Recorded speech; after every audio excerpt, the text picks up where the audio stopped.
একই ধান খেতে দুই ধরনের ধান গাছ, কোনোটি কাঁচা কোনোটি পাকা, অথচ ধানের বীজ সরবরাহ করেছিল সরকারি প্রতিষ্ঠান বিএডিসি।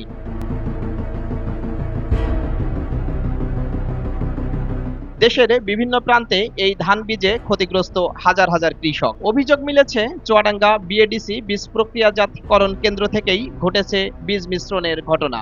গত নভেম্বরে দেশের বিভিন্ন অঞ্চলে ধান বীজ সরবরাহ করে বিএডিসি, যেসব বীজ প্রক্রিয়াজাতকরণ হয় চুয়াডাঙ্গা কেন্দ্রে।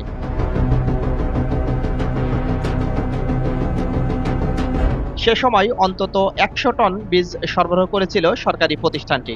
বিপত্তি দেখা মেলে ধান গাছ গজানোর পরে।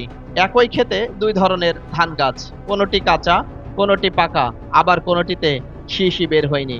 সারা দেশে এমন ঘটনা ঘটলেও হাওড় অঞ্চল, ময়মনসিংহ ও রাজশাহী অঞ্চলে ক্ষতির পরিমাণ সীমাহীন। ঘটনার সূত্রপাত চুয়াডাঙ্গা বিএডিসির বীজ প্রক্রিয়াজাতকরণ কেন্দ্র থেকে।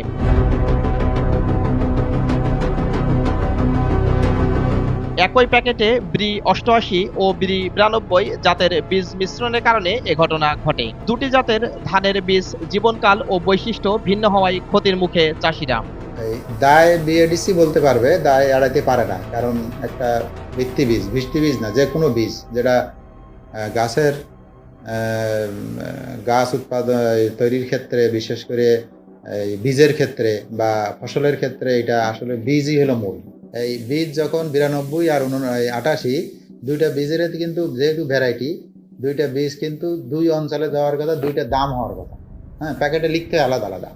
তো সেই ক্ষেত্রে ওই সময় সরকারের নির্ধারিত ছিল ১৭২ টাকা কেজি বিক্রি হবে। ১৭২ টাকা ১০ কেজি। তো সেই ক্ষেত্রে তো তারা ওই নিতে পারেনি, সেই প্রিকশনটা, সেই সিস্টেম অনুযায়ী ফলো করতে পারেনি, যে এটা একটার সাথে একটা মিশে গেছে। এ কাণ্ডে তোলপাড় বিএডিসি। ইতিমধ্যে এ ঘটনায় দায়ী করে চুয়াডাঙ্গায় কর্মরত ৬ কর্মকর্তাকে বদলি করা হয়েছে। ঘটনার পর ৯ মে চুয়াডাঙ্গা কেন্দ্রে কর্মরত ৫ কর্মকর্তাকে একযোগে বদলি করা হয়েছে। তার আগে বদলি হন যুগ্ম পরিচালক AFM শফিকুল ইসলাম।